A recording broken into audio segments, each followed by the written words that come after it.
She thought she was just making content. Just another video. Just another trend. But the next day, her neighbor was gone. And the worst part? She never saw it coming.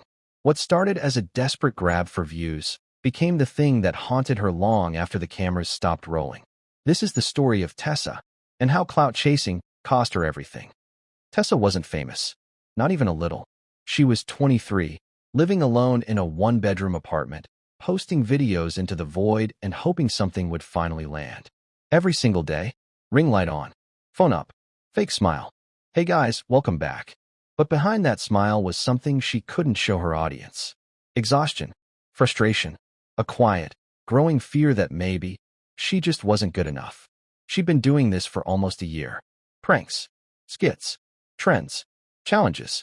She followed every tutorial, studied every algorithm tip, posted consistently, even when she didn't want to, and still nothing stuck. 50 views on a good day, maybe 100 if she got lucky. Meanwhile, people she started with were exploding. People she remembered when they had 300 followers. Now they had hundreds of thousands. Brand deals rolling in, comments flooding their posts, lives changing in real time. And her? Still invisible, still struggling, still sitting alone in her apartment refreshing her analytics at midnight, wondering what she was doing wrong. That kind of slow failure does something to a person. It gets inside you, makes you desperate, makes you willing to do things you never thought you would. And Tessa was getting desperate. She noticed him for the first time in October. Her neighbor, apartment 4B, right across the hall. She'd seen him before, obviously. You can't live 6 feet from someone and not notice them. But she'd never really paid attention. He was quiet, reserved, kept entirely to himself. No friends coming over, no noise, no music through the walls. Just a man who moved through the world like he was trying to take up as little space as possible. Head down, eyes forward, in and out. She didn't know his name, didn't know what he did for work, didn't know anything about him. And honestly, she hadn't cared. Until one afternoon, he walked into the background of her video. Just for a second. She'd been filming in the hallway, one of those apartment tour-style clips, and he came out of his door at exactly the wrong moment. Or the right moment, depending on how you look at it. He glanced at the camera, looked away quickly, and disappeared down the stairs. The whole thing lasted maybe 4 seconds. Tessa almost cut it, but something made her leave it in. And that video, that completely ordinary, nothing special video, got more views than anything she had ever posted. She refreshed the number 3 times because she didn't believe it. And in the comments, they were talking about him. Wait, who was that guy? Your neighbor looks so mysterious. Why does he seem like he doesn't want to be filmed? That's SUS face with tears of joy. Do more with the neighbor. Tessa sat with those comments for a long time. She told herself she was just thinking it over. But the truth? She already knew what she was going to do. If you've ever watched someone sacrifice their integrity for followers, hit that like button right now. Because Tessa's story is just getting started. The next video was planned. She set her phone up facing the hallway at an angle that looked casual but wasn't. She waited, and when she heard his door, that familiar quiet click, she started filming. He stepped out. She stepped into the frame, pretended to be startled. Oh, you scared me. His reaction was everything. Confused, uncomfortable, like he didn't know whether to apologize or just leave. He chose to leave, head down, moving fast, not saying a word. And Tessa turned back to the camera with this big, exaggerated smile. My neighbor, everybody. That clip went viral. Not internet viral. Not millions. But for Tessa, for someone who had never broken 10,000 views, it felt like the world had shifted. 40,000 views. Then 80.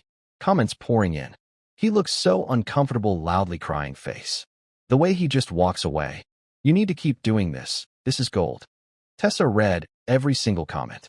She felt something she hadn't felt in almost a year. Momentum. So she did it again, and again, and again.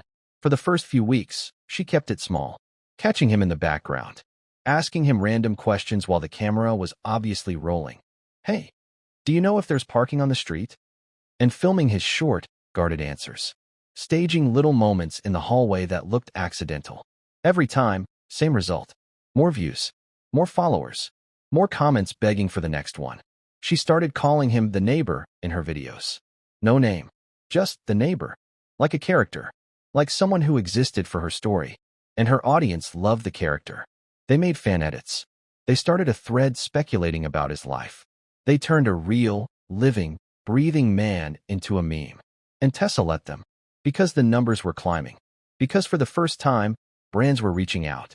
Because she had finally found the thing that worked. She told herself it was harmless. She told herself he probably didn't even know about the videos. She told herself a lot of things. But then came the day he said something. She was in the hallway, phone up, pretending to be on a call while she filmed him walking out. He stopped, looked at the camera, looked at her. Can you not film me?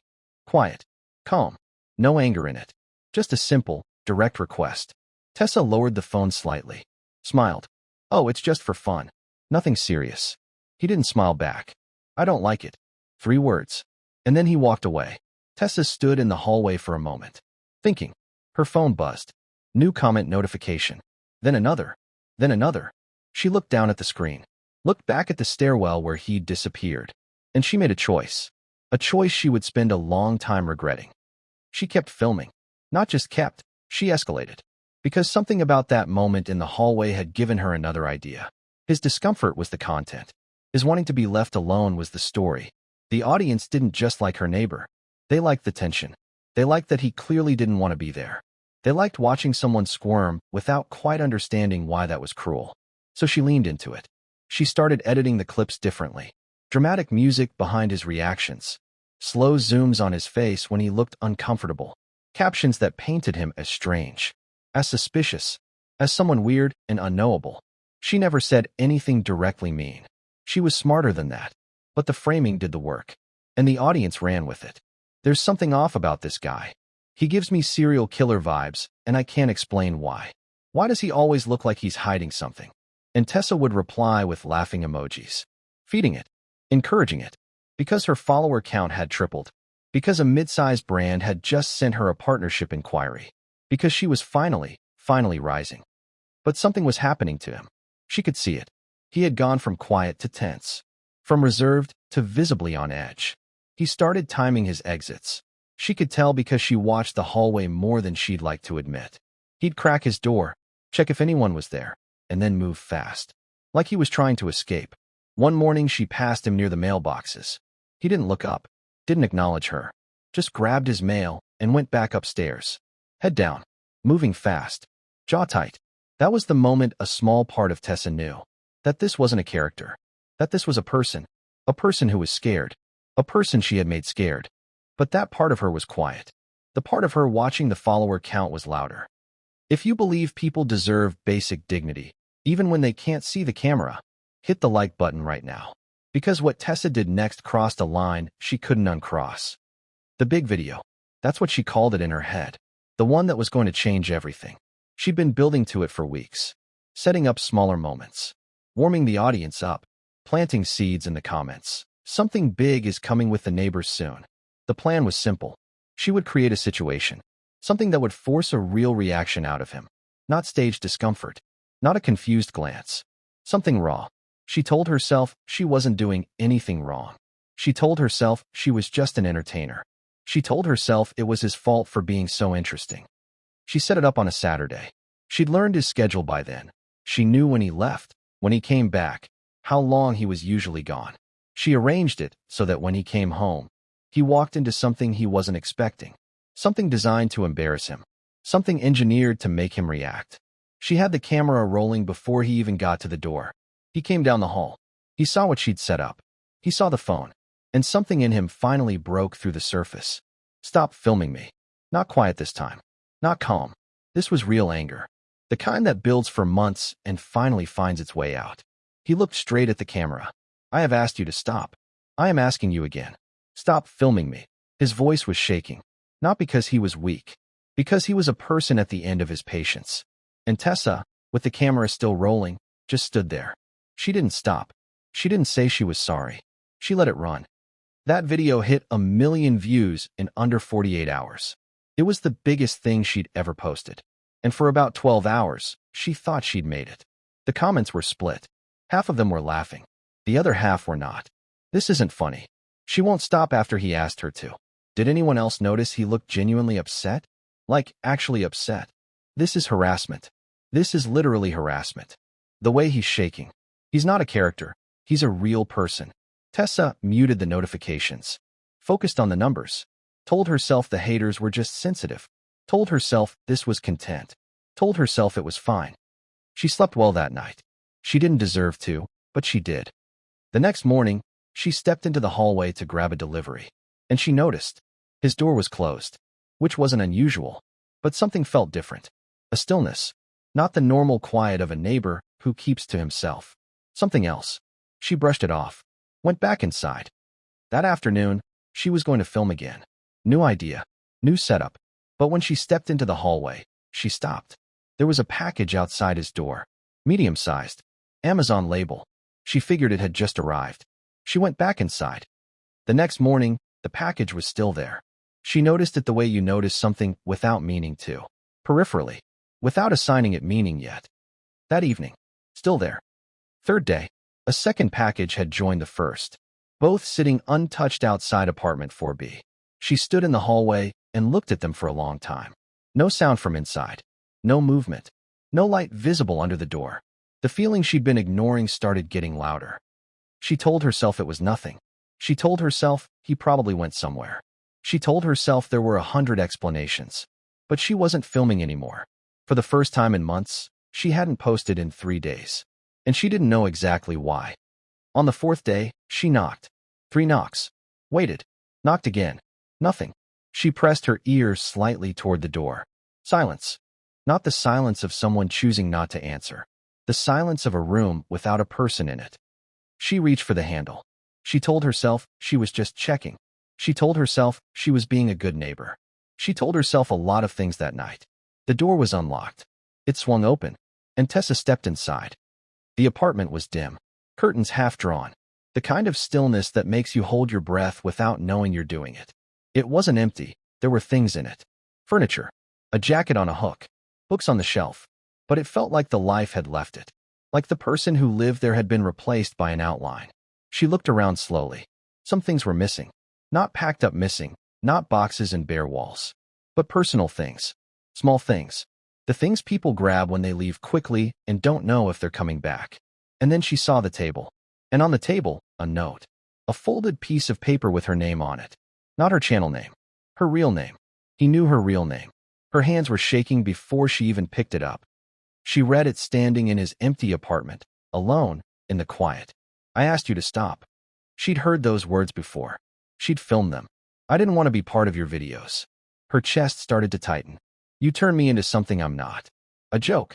A character. Something for people to laugh at. She thought about the comments. The edits. The slow zooms. The captions. I can't leave my apartment without feeling watched. I can't go to the mailbox without looking over my shoulder. I don't sleep well anymore. Her throat closed. I don't know if you ever thought about what this was like for me. Maybe you did. Maybe you just didn't care. Either way, I can't stay. She looked around the room again. Really looked. This wasn't a set. This wasn't content. This was someone's home. And she had made it impossible for him to live in it. I hope it was worth it. That line. She read it 3 more times. I hope it was worth it. She folded the note. Stood there for another minute. Then walked back to her apartment and closed the door. She didn't post that night, or the next night, or the one after that. For the first time in almost a year, she went completely quiet. But the internet didn't. Someone had screenshotted the comments from her big video. Someone else had clipped the moment where he'd asked her to stop, months earlier, and put it next to the new footage. A thread started, then another, then a video from a commentary creator with 2 million followers. This woman has been harassing her neighbor for views for months, and people are only just noticing. Suddenly, her most viral moment became her most damaging. The same audience that had built her up started asking questions she didn't have good answers to. Did he ever consent to any of this? She kept filming after he asked her to stop. Multiple times. On camera. Where is he now? Brands pulled out. One by one, quiet cancellations in her inbox. Followers dropped. Comments turned. The algorithm that had finally started working in her favor reversed. And there was nothing she could do. Because you can't take videos off the internet. You can't unmake someone a meme. You can't give someone back the feeling of safety in their own home. Some things don't get undone. The weeks after that were the loneliest of her life. Not because she'd lost followers. Because she sat with what she'd actually done. Without the ring light on. Without the camera rolling. Without the comments refreshing. Just her and the silence across the hall. And the question that kept running through her head at 2 in the morning. When he said stop, why didn't she? She knew the answer. She just didn't like it. The views mattered more. The growth mattered more. For a long time, he mattered less than the algorithm. And she had to sit with that. Then, about 3 weeks after she found the note, she got a message. No profile picture. No name she recognized. One line. I'm okay. That was it. No explanation. No forgiveness. No invitation back into his life. Just 2 words to let her know he was alive. She stared at the screen for a long time. She didn't reply. What would she have even said? Sorry doesn't give someone back their sleep. Sorry doesn't take the comments down. Sorry doesn't reach the thousands of people who still have his face saved in their camera rolls as a reaction meme. Some damage doesn't disappear just because you feel bad about it. Some mistakes follow you. Not loudly. Not dramatically. Just quietly. The way a closed door across an empty hallway follows you. Tessa is still creating content. Different kind now. Different tone. She talked about it once. Vaguely, carefully, without using his name. She said she'd made choices she wasn't proud of. She said she'd let the pressure of the platform make her forget that there were real people inside the numbers. Some of her audience was kind. Some weren't. But she said it anyway. Here's the thing about clout chasing that nobody tells you. It doesn't just cost you when you get caught. It costs you quietly every day before that. Every time you film someone who asked you not to. Every time you edit footage to make someone look worse than they are. Every time you read a cruel comment about a real person and hit the laughing emoji. You're making a choice. Small choice by small choice. And those choices add up. Into something that lives in your chest. Into something that looks back at you from a note on an empty table. Into something that doesn't disappear just because the camera turns off. The neighbor? Wherever he is right now, I hope he found a place that feels safe. A hallway where nobody's waiting with a phone. A door he can open without looking over his shoulder. He deserved that the whole time. He just had the bad luck of living across from someone who forgot he was a person. Here's the question I want to leave you with. If you were in Tessa's position, growing slowly, watching others blow up, desperate for something to finally work, and you found the thing that worked, would you have stopped when he asked? Or would the numbers have been too loud? Be honest. Drop your answer in the comments. Because I think that question says a lot about where we are as an audience. Not just the creators, but all of us who watch and share and laugh and never stop to ask who's on the other side of the screen.